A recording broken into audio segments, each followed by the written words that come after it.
Hi, welcome back. Apologies for the short delay. I've been laid up low with gout. It's as close as I come to the royals, having Henry VIII's little ailment. Not fun, but I seem to be on the mend. I've been talking about professionalism, art, what makes you an artist, being an artist and being a professional artist. But it does seem that money, in a way, is a bit of a red herring. In a sense, money is simply a facilitator, a means of exchange. You exchange goods and services for bits of paper, which you exchange for other goods and services. And in terms of one's artistic practice, perhaps it's goods and services and the time to produce your art. So perhaps money's the wrong thing, or being professional is the wrong question to ask when you're thinking about being an artist. So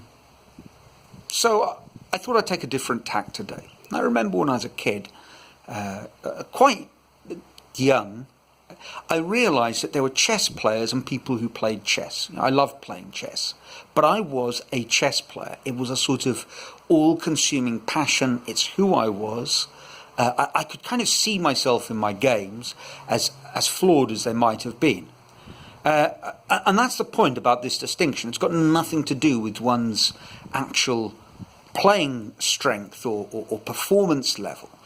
There were people I would have considered to be chess players who were who lived and breathed for the game and were absolutely dreadful.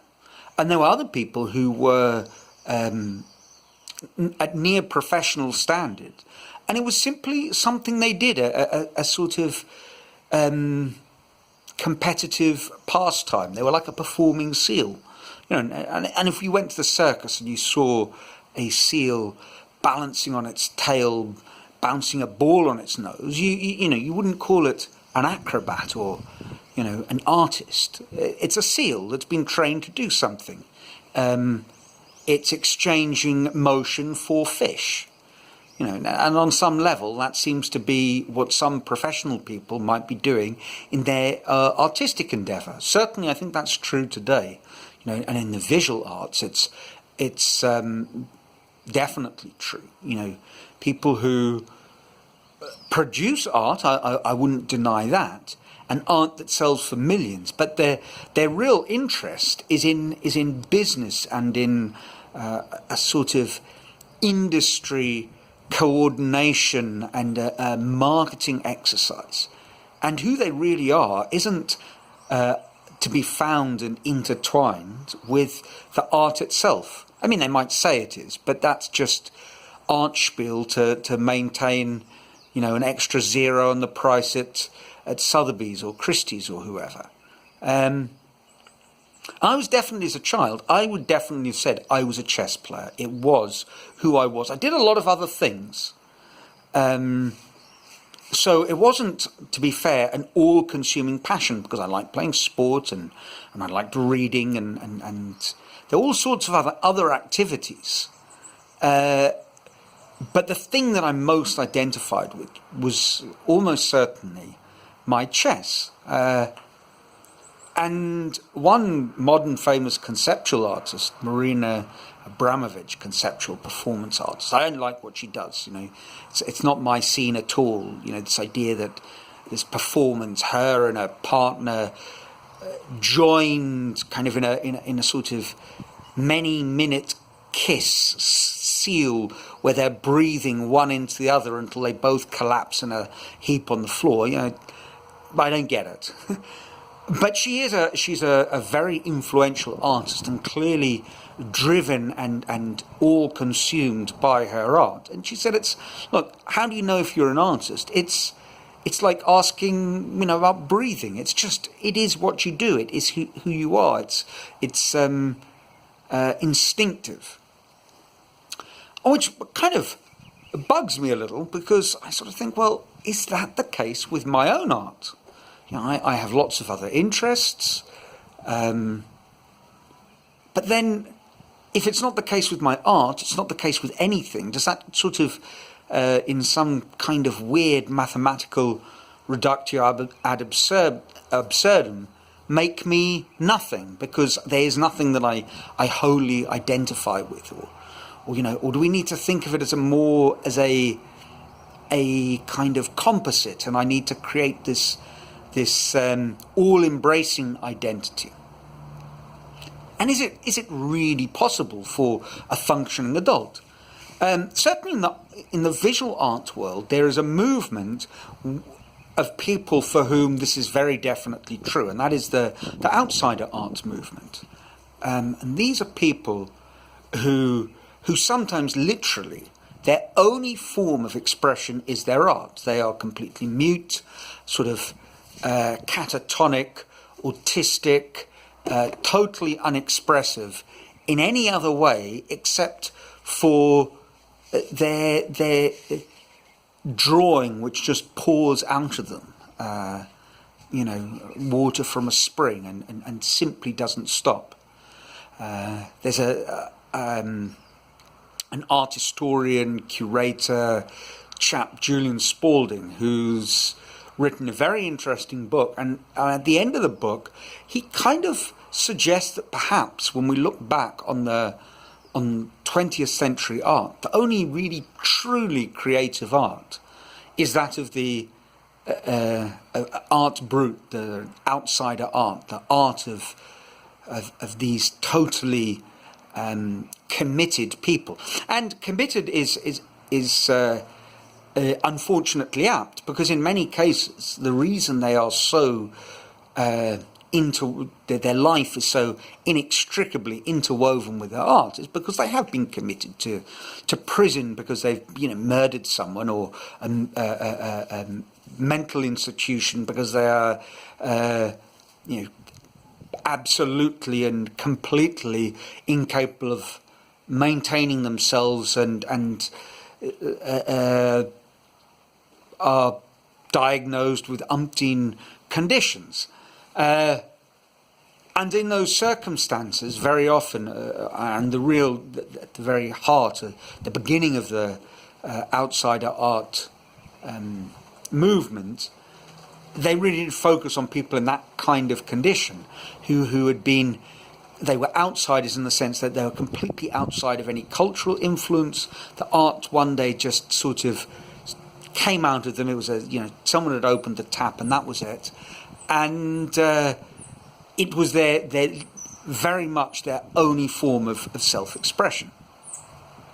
And I draw a lot of inspiration from them. I mean, I haven't murdered anyone yet. And I think whatever psychological, psychiatric perturbations I might have fluttering around in my few pounds stuck up top, I don't think they're really clinically that desperate.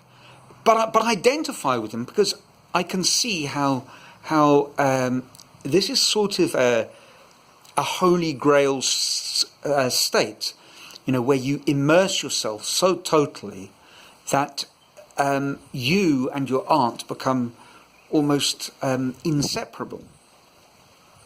But I don't think it has to be something that is switched on one day through some dramatic moment, whether it is going to prison or, in the case of one, I think Carlo Zeffirelli, Italian outsider artist who came back from the Second World War, absolutely, in pieces, a sort of post-traumatic stress disorder, run wild, wouldn't speak, until he was one day presented with drawing equipment, and then that became his form of talking about his experiences and expressing and getting it all out. Now, I don't think it has to be something that dramatic, and perhaps it doesn't have to be something that immediate. Perhaps this identity is something that you forge over time, like our own, in our personalities. We aren't born whoever we are. We become that person through an interesting combination of events and genetics and random circumstances and broad cultural sweeps, all mingling together. And so I think in the end, perhaps that's what we're, as an artist, what you're aiming to do is to finally kind of see yourself in your art. And at the beginning, you're floundering a little bit. You are kind of developing a vocabulary. You're developing the technical ability to realize what you want to say. And if you're not an outsider artist, you are drawing from the broad sweep of cultural history in whatever is your creative area. And I think in the end, whatever we're doing, if there's that point where you say, this is who I am, whether it's something creative or not, and the word creative, again, it's a bit of a distraction. Let's use it in the Ken Robinson sense, joining two or more existing things together in a novel way that adds value. So whatever it is you do in your life, forging an identity through that thing, that activity or the object that you are producing, the sound that you are creating, the way you are performing.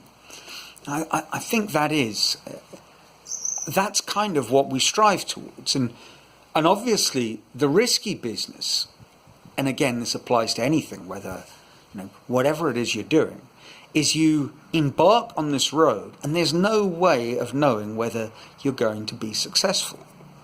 Not even good or important or famous, great. No, there's no way of really being certain if you will ever reach that point where the real you and the thing you do are sort of inextricably linked. But perhaps it's that's something worth striving for. Perhaps we only really get an idea and we do need to get, if not validation, feedback from outside. It's interesting for me here, kind of rooting things in very simple terms. A lot of the people that I know here will say Neil's an artist, because it is what I do, and they connect me with the work of mine that they've seen, and they don't see me as a teacher because it's not really what I'm doing, or any of the other things that I've done in my life. I am now, to all intents and purposes, here. My identity is essentially sort of eccentric gringo artist in no particular order. And I quite like that. Anyway, there we are. Let me know what you think. I think I've taken this towards its conclusion, and next week, a little tension builder. I want to make an audacious proposal. So, until next week, ciao.